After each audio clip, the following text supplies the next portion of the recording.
Damn shame. Man leaves a racist voicemail to the black judge. Gave his contact information. Let's put it up. You're looking at one of the dumbest criminals alive. His name is Michael D. Bloss, a 42-year-old white male who was arrested for unleashing a cascade of racially threatening voicemails to a judge. He left between 15 to 17 separate voicemails for a black judge, calling her the N-word and airing grievances about her staff and an unspecified housing dispute between March 27th and March 28th. Some of the messages, you cannot tell what he's saying. The judge, an African-American herself, is shielding her identity since he expressed his disposition towards her.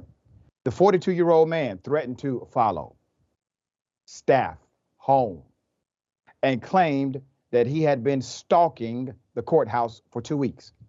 The judge filed a protective order against him, saying she fears for her safety and the safety of her family. I am not doing anything to a single member of your effing staff that you don't do to me first, Michael said in a voice message. Eye for an eye makes you wonder what I do have planned, end quote. Michael, however, appears to see himself as the victim. He also grumbles about reverse racism. Yeah, reverse racism. In the messages that detectives refer to as angry and hateful, hey, do you know what reverse discrimination is? Because I want you to know how black people can do whatever the F they want, he said. As for the details of the case, Jackson County prosecutors charged Michael with first-degree harassment and tampering with a judicial officer, which are both felony offenses. He is facing 1 to 7 years in jail or prison for the tampering charge. If convicted of harassment, he could serve 1 to 4 years. Both charges could cost him up to $10,000 in fines each. Let's put up the county prosecutor involved in the case. This is Jean Baker. She was the prosecutor. All right. Prosecutor Baker issued a public statement regarding the matter. No member of the public should be allowed to threaten a public official in the course of doing their duties. But today, most public officials experience threats to their safety simply for doing a job for the public. While this type of anger is not a new phenomenon in our culture, it cannot be tolerated. This hate-filled speech is not protected speech. It is a crime. It will not be tolerated when it is directed at a judge and the judge's staff who assist in this necessary work. And let me expand that for you, Madam DA. This goes for anybody. Anybody.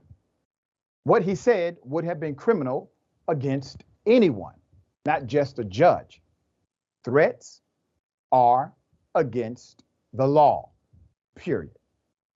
And when we start dealing with these thugs and gangsters in the appropriate fashion, making an example out of them, that is when possibly you will see some fear in the ranks of white supremacy. All right, Wisely, thoughts?